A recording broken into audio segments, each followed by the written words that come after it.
দক্ষিণ পূর্ব মধ্য এশিয়ার স্থলবেষ্টিত প্রজাতন্ত্র তাজিকিস্তান। দেশটির উত্তরে কিরগিজস্তান, উত্তর ও পশ্চিমে উজবেকিস্তান, পূর্বে গণচীন এবং দক্ষিণে আফগানিস্তান। দেশের সর্ববৃহৎ শহরটির নাম দুশানবে।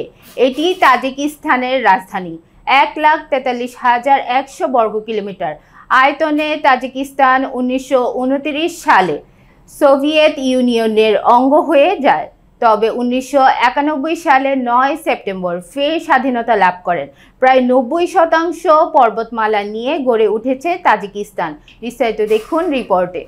দেশটির জলবেগের পরিমাণ আয়তনের মাত্র 0.3%। দেশটির প্রধান দুটি পর্বতমালার নাম পামির এবং আলাই। তাজিকিস্তানে অবস্থিত পৃথিবীর ছাদখ্যাত পামির মালভূমি পর্যটকদের জন্য বিশেষ আকর্ষণ। দুশানবে একটি সুপ্রাচীন লোকালয়। 1991 সালে সোভিয়েত ইউনিয়নের পতনের পর শহরটি স্বাধীন তাজিকিস্তানের রাজধানীতে পরিণত হয়। তাজিকিস্তানের রাষ্ট্রধর্ম ইসলাম। সাবেক সোভিয়েত ইউনিয়ন থেকে বেরিয়ে আসা প্রজাতন্ত্রগুলোর মধ্যে একটি একমাত্র দেশ যেখানে ইসলাম 2009 সালে রাষ্ট্রীয় ধর্মের মর্যাদা লাভ করে। মার্কিন স্টেট ডিপার্টমেন্টের হিসেব মতে দেশটির জনসংখ্যার 98% মুসলমান, যাদের 95% সুন্নি এবং 3% শিয়া। এছাড়া রয়েছে কিছু সুফিবাদী। সুন্নিদের অধিকাংশ হানাফি মাযহাবের অনুসারী। তাজিকিস্তানে ইসলামের প্রচার প্রসার ঘটেছে 7ম শতাব্দীতে আরবদের মাধ্যমে। সে সময় থেকেই ইসলাম তাজিক সংস্কৃতির অংশে পরিণত হয়। তবে সোভিয়েত ইউনিয়ন ভেঙে যাওয়ার পর সেখানে ধর্মচর্চার ব্যাপক প্রসার লাভ করে। জনগণকে বেশি বেশি ধর্ম পালনে মনোযোগী দেখা যায়।